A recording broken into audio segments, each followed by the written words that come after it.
How you doing? I'm Darius Hatchet Dunn, and this is my case brief about Curt Floyd versus the MLB in 1972. Uh, First is the case information, and like I said, this is Curt Floyd versus MLB 1972, where the court that decided was the United States Supreme Court. Curt Floyd was an MLB outfielder for the St. Louis Cardinals. The defendant was Major League Baseball, along with the commissioner of baseball and team owners. Uh, the facts of this case was, like I said, Floyd was a star outfielder for the St. Louis Cardinals, and he got traded to the Phillies in 1969 without his consent. And Flood, he just felt like the trade violated his rights and said that the reserve system trapped him, arguing he should be free to choose like where he wants to play. Under the MLB reserve clause, lets a team keep renewing a player's contract without limits, stopping them from negotiating with others or choosing the team they want to play for. Flood refused to report to the Phillies and instead decided to challenge the MLB reserve clause, said it violated his Sherman Antitrust Act because it didn't allow players to move freely. This turned Floyd's case into a personal stance and broader test for the MLB labor system.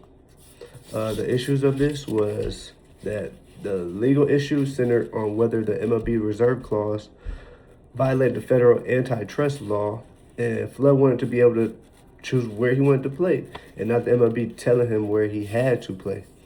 The rule of law for this case brief is one legal principle was the Sherman Anti-Act, the U.S. law that prohibits business conduct, limited trade, and reduced market competitions. Another principle was the MLB's antitrust exemptions. And earlier, the Supreme Court rulings of federal baseball in 1922 and the Tolson in 1953 held out that professional baseball was not considered interstate commerce. Therefore, MLB would be granted a special exemption from antitrust laws. And like I said, in 1922 was the Federal Baseball Club versus the National League, and that was the Supreme Court case that created MLB antitrust exemption.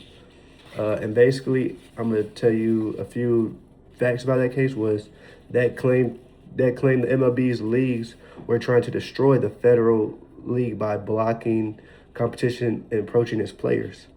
The federal league said that this violated the Sherman Antitrust Act that prevented monopolies and unfair business practices. The court ruled professional baseball was not interstate commerce, and the Sherman Antitrust Act did not apply. And that was in the 1922 case, Federal Baseball Club versus National League. And now let's talk about the Tolson versus New York Yankees in 1953.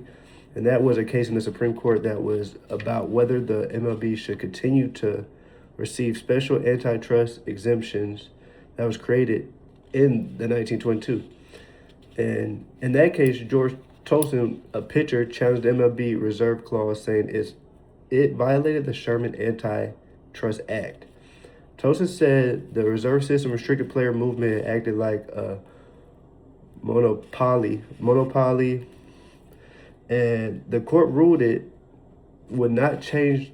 The court ruled it would not change the ruling, and the Federal League wanted the MLB antitrust status changed, and Congress would have to do it. Congress showed no interest in the case to change the baseball special antitrust exemptions, so the jurisdiction did not act at all. And the main point here basically is, in Flood's case, is the court relied on these to decide whether or not to the reserve clause binded a player to a team or whether or not the MLB violated antitrust laws.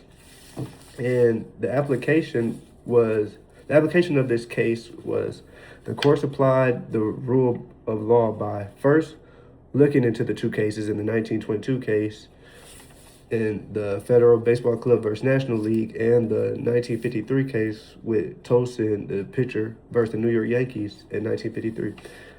The 1922 case said baseball was not interstate commerce, and the 1953 case reaffirmed baseball was exempted from antitrust laws, as you could tell like that.